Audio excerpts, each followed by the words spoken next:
Hello दोस्तों, welcome to my channel Kartik one. और आज मैं आपके लिए लेके आया हूँ हिमाचल प्रदेश में घटी बहुत ही रहस्यमय घटना। तो बिना कोई वक्त ज़ाया करे वीडियो को स्टार्ट करते हैं। तो दोस्तों, ये घटना आशीष जी के साथ घटी थी और आगे की कहानी मैं आपको आशीष जी के नज़रिए से सुनाऊंगा। हेलो दोस्तों, मेरा नाम आशीष है। मैं हिमाचल प्रदेश का रहने वाला हूँ। ये घटना मेरे साथ तब घटी थी जब मैं अपने नानी के घर गया हुआ था और ये घटना मेरे साथ करीब 12 साल पहले घटी थी। आपको मैं बता दूँ कि इस वक्त मेरी उम्र 27 साल है। तो मेरी स्कूल की गर्मियों की छुट्टियां लगी हुई थी, इसलिए मैंने मम्मी पापा से ज़िद की और मैं नाना नानी के घर चला गया।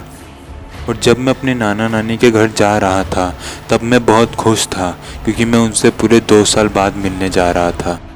जिस दिन मैं नाना नानी के घर पहुंचा, वो दिन तो बड़ी हंसी उल्लास के साथ बीत गया।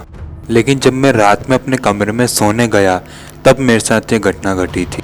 यहाँ पर मैं आपको ये बताना चाहूँगा कि मेरे नाना नानी का घर 2 फ्लोर का है, जिसके नीचे के फ्लोर पर 2 कमरे हैं, जिसमें से एक कमरे पर मेरे नाना नानी सोते हैं और ऊपर वाले फ्लोर पर मैं सोता हूँ।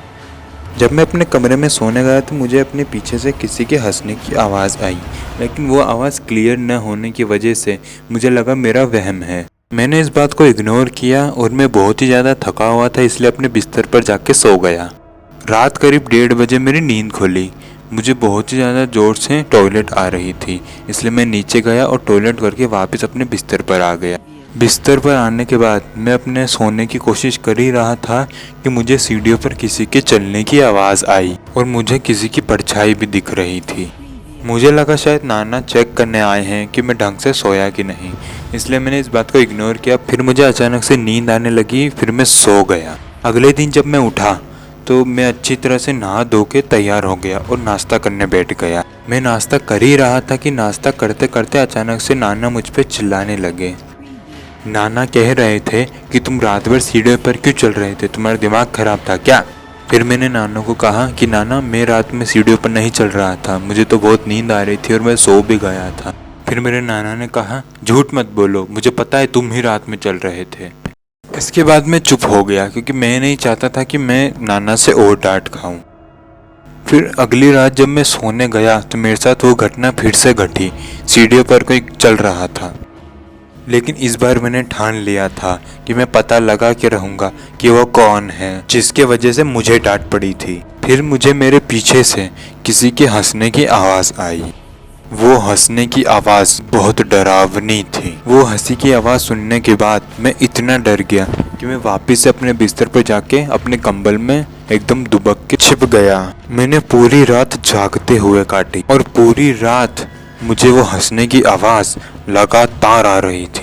अगले दिन सुबह जब मैं उठा तो मुझे यकीन हो गया था कि इस घर में कुछ ना कुछ तो गड़बड़ है, और मुझसे जितना जल्दी हो सका मैं मेरे मम्मी पापा के पास वापस चला गया। घर पे जाने के बाद मैंने ये बात अपने मम्मी पापा को बताई, और जब ये बात मेरी मम्मी को पता चली तो उन्होंने पहली बार में ही मुझ पर विश्वास कर लिया। मुझे बहुत आश्चर्य हुआ कि मेरी मम्मी ने मुझ पर पहली बार में विश्वास कैसे कर लिया। तो मैंने मेरी मम्मी को पूछा कि मम्मी, आपने मुझ पर पहली बार में विश्वास कैसे कर लिया? तो मेरी मम्मी ने कहा कि जो तेरे साथ हुआ है वही चीज़ मेरे साथ भी बचपन में होती थी, मुझे भी किसी की हंसने की आवाज़ सुनाई देती थी। मेरी मम्मी ने कहा कि नाना नानी के घर पे एक भूत रहता है, जो कि एक बच्चे का भूत है, लेकिन अच्छी बात यह है कि वो आत्मा किसी पर भी हमला नहीं करती थी।